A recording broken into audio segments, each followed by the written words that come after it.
প্রভু নিত্যানন্দ অদ্বৈত গৌর হরে হরে।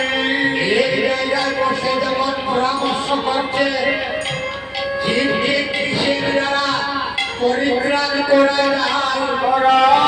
যায়, এই আলোচনার মাধ্যমে তখন সীতা ঠাকুরা এসে বলছেন তোমরা তিন প্রভু এক জায়গায় বসে যে কিছু আলোচনা করছে যদি এই দাসীকে কিছু শ্রবণ করাও। যার কারণে হরিনাথ সর্বপ্রথম কে দান করেছিল, কে দিয়েছিল? আপনাদের মতো একজন সেই মা কে জানে? সীতা ঠাকুরের যিনি যুগমায়া মহামায়া, যিনি শক্তি, যিনি অনন্ত করণী, যিনি শিবানী শিবের করণী,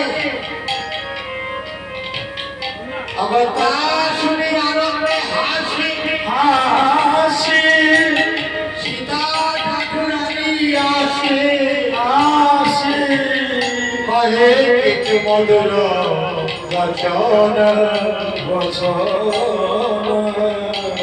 যে কিছু আলোচনা করছে প্রভু আমাকে কৃপা করে শ্রবণ করে। তখন মহাপ্রভু তা শুনে আনন্দ মনে মহোৎসবের পথে কিছু সচির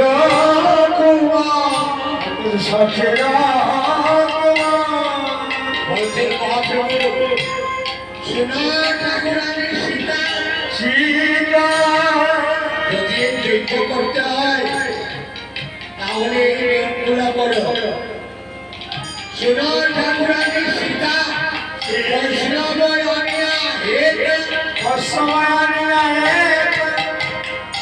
আমন্ত্রণ কর যতনে আমন্ত্রণ খুব মর্যাদাপূর্ণ ভাবে করবে। আমন্ত্রণ কর যতনে আর আগে করবে জানো নিমন্ত্রণ আগে এই কাজগুলি করবে। যে বাজায় আর যে বাজায় আমন্ত্রণ করো তাই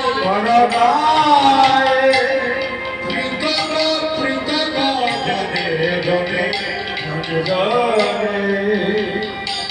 এখন তো আর সেই নিয়ম নেই।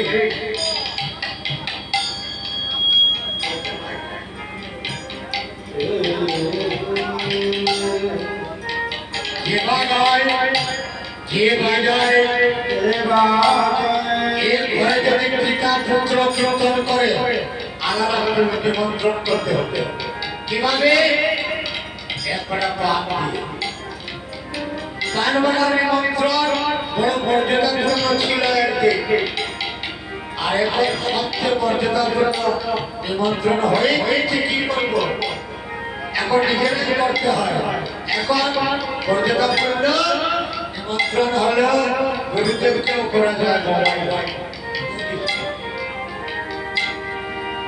পরিশ্রম কমে গিয়েছে, শ্রদ্ধাও কমে গিয়েছে।